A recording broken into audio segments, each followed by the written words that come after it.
మహాత్మాగాంధీ ఒక వ్యక్తి కాదని, ఒక ఆలోచనని, ఆయన చూపిన మార్గంలోనే ప్రతి ఒక్కరూ నడవాలని ఇన్ఛార్జి మేయర్ రూప్ కుమార్ యాదవ్ పిలుపునిచ్చారు. మహాత్మాగాంధీ వర్ధంతిని పురస్కరించుకుని తెలుగుదేశం పార్టీ ఆధ్వర్యంలో స్థానిక నాయకులు, కార్యకర్తలు, మహిళా నాయకురాలతో ఆయన గాంధీజీ విగ్రహానికి పూలమాలలు వేసి నివాళులు అర్పించారు.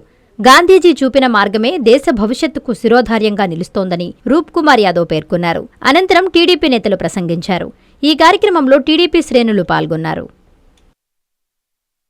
వర్ధంతి సందర్భంగా నెల్లూరు నగరంలోని గాంధీ బొమ్మ సెంటర్లో మహాత్మా గాంధీ గారికి రాష్ట్ర water ways authority chairman doctor Z Sivaprasad గారు, స్థానిక తెలుగుదేశం పార్టీ నాయకులు పోకల్ రవి గారు, సుజన్ గారు, గుప్తా గారు, చిన్నప్పయ్య గారు, దర్శి హరికృష్ణ గారు, తెలుగు మహిళా నాయకురాళ్ళు అందరితో కలిసి ఈరోజు గాంధీ గారికి ఘనమైన నివాళి అర్పించడం జరిగింది.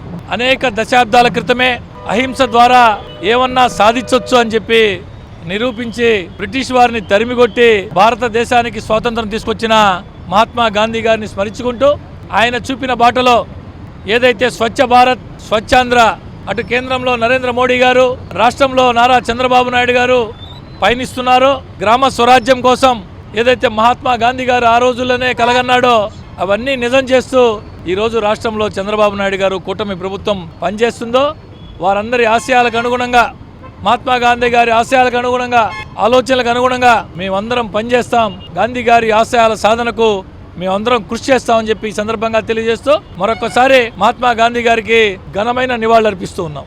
గాంధీ 78వ వర్ధంతి సందర్భంగా ఇవాళ మేయర్ రూప్ కుమార్ యాదవ్ గారు, జడ్ శివప్రసాద్ గారు, దర్శి హరికృష్ణ గారు, తెలుగుదేశం పార్టీ నాయకులు, కార్యకర్తలు అందరూ ఈరోజు ఇక్కడ గాంధీ బొమ్మ దగ్గరికి వచ్చి నివాళులు అర్పించడం జరిగింది. అహింసా మార్గంలో ఏదైతే మహాత్మా గాంధీ పోరాడి దేశానికి స్వాతంత్రం తీసుకొచ్చారో దాన్ని గత వైసీపీ ప్రభుత్వం నిర్వీర్యం చేసింది.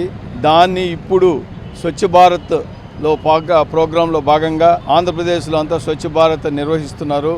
ఇక రాబోయే రోజులన్నీ రామరాజ్యంగా ఉంటాయని మేము ఇక్కడ ప్రజల్ని కోరుకుంటున్నాము. ఎవరికి ఏ తప్పు జరిగినా, ఎవరికి ఏ ఇబ్బంది వచ్చినా నేనుంటాను అని ముందుకు వచ్చినటువంటి మన నారాయణ గారికి ధన్యవాదాలు తెలుపుకుంటున్నాం. అందరికీ నమస్కారం. ఈరోజు భారతదేశంలోనే కాదు యావత్ ప్రపంచానికి ఒక స్ఫూర్తి మహాత్మా గాంధీజీ గారు. ఆయన అహింస మార్గంలోనే ఈ దేశానికి స్వాతంత్రం తేవచ్చు అని నిరూపించిన వ్యక్తి. క్విట్ ఇండియా ఉద్యమం లాంటి ఉద్యమాలతో అహింసా మార్గంలో స్వాతంత్రం తెచ్చి ఆయన ప్రాణాలు సైతం త్యాగం చేసిన వ్యక్తి. అటువంటి వ్యక్తికి ఈరోజు గాంధీ బొమ్మ సెంటర్లోని గాంధీ విగ్రహానికి డిప్యూటీ మేయర్ రూప్ కుమార్ యాదవ్ గారు మరియు జెడ్ఎస్ శివప్రసాద్ గారు, బ్రహ్మం గుప్తా గారు మరియు తెలుగుదేశం పార్టీ నాయకులు, కార్యకర్తలు, అభిమానులు అందరూ ఘనమైన నివాళులు అర్పించారని చెప్పి ఈ సందర్భంగా తెలియజేస్తూ ఆయన స్ఫూర్తిని భావితరాలకు అందించాలని చెప్పి ఈ సందర్భంగా తెలియజేస్తున్నాను.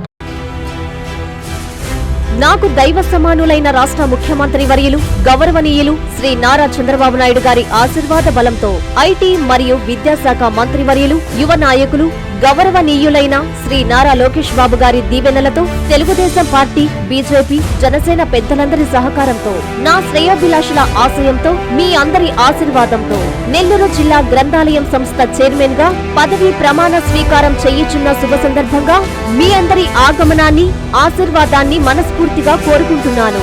ఫిబ్రవరి 1వ తేదీ ఆదివారం ఉదయం 10 గంటలకు సిపిఆర్ కళ్యాణ మండపం, అన్నమయ్య సర్కిల్ దగ్గర, నెల్లూరు. మీ రాక కోసం ఎదురు చూసే మేకపాటి శాంతికుమారి, నెల్లూరు జిల్లా గ్రంథాలయం సంస్థ చైర్మన్.